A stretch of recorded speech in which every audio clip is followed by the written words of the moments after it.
Yo, what's up? Bringing you that MLB Show 18. So we have our first event, and it is the opening week event. The main reward is a 90 overall Lenny Dykstra. So we're going to go over this event, the rewards, and pretty much the rules for this event.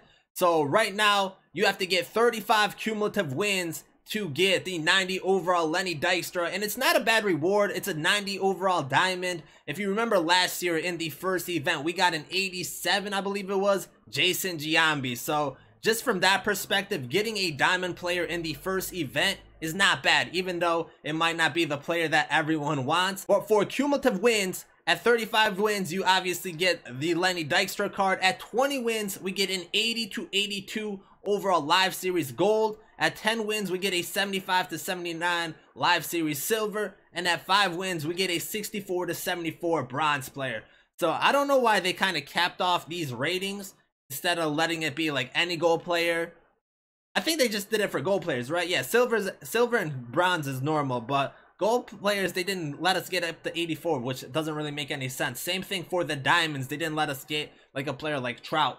But for the wins per entry, so if you guys don't know, this is kind of like the battle royale system where you have to get up to 12 wins or lose twice. Once you lose twice, that ends your entry, and our controller obviously wants to die right now. But the wins per entry, at 3 wins you get a bronze, at 6 wins you get a silver, at 9 wins you get a gold, and then at 12 wins you get that 85 to 89 diamond player, which is not bad because these are free. Events are free to enter, so it's still going to be a good way to get diamond players. And maybe these 85 to 89 prices already start to drop. That would be the most ideal thing for those prices to drop. So this is a good starting event. Now the rules for this event, it's 6 inning games, which it would have been nice to be 3 innings, but we'll take that 6 innings. The max team overall is 70, and then the max player overall is 82. So we can't use any players over 82, which is not bad because people are just starting off with this game. You don't want players that have already put stubs and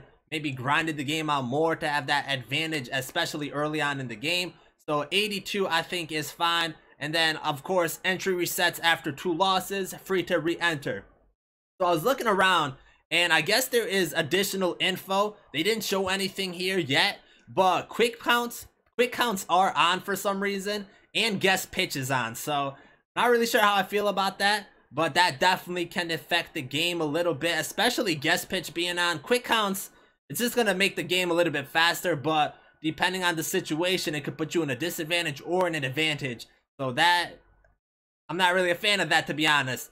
So for 6 inning games though, it's gonna make it a little bit quicker, which that's the good part, but it definitely can hurt some of the gameplay aspect. And then I think like the strike zone outline is off or something like that.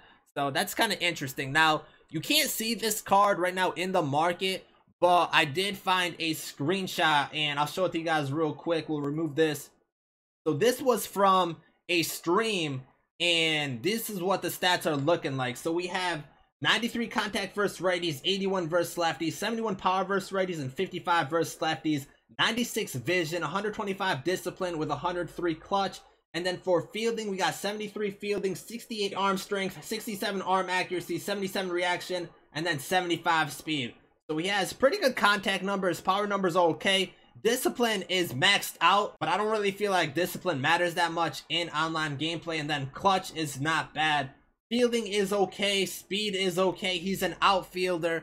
So this is the reward that we are going after. A 90 overall Lenny Dykstra postseason card from 1993. I think it ends up being worth it because it's a diamond player, especially early on in this game where we're grinding. And at the very least, because this is a free entry, and assuming it's the same as last year where we can sell these rewards, events are a great way to make stubs. If you get this Lenny Dykstra, I'm sure you can get, actually I don't know how much you'll get for this card, but you normally can get a good amount of stubs, especially if you're one of the first people to get this card. So just grinding out events and getting the cumulative wins per entry, definitely a good way to make some stubs and use those towards collections and other stuff you want to do. So we're definitely going to be playing the event.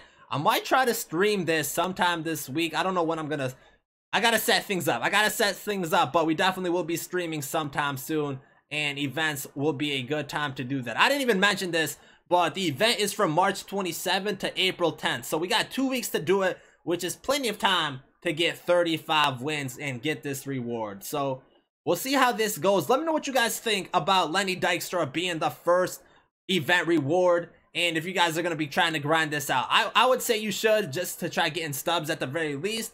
But let me know what you guys think. Thank you guys for watching, and I'm out.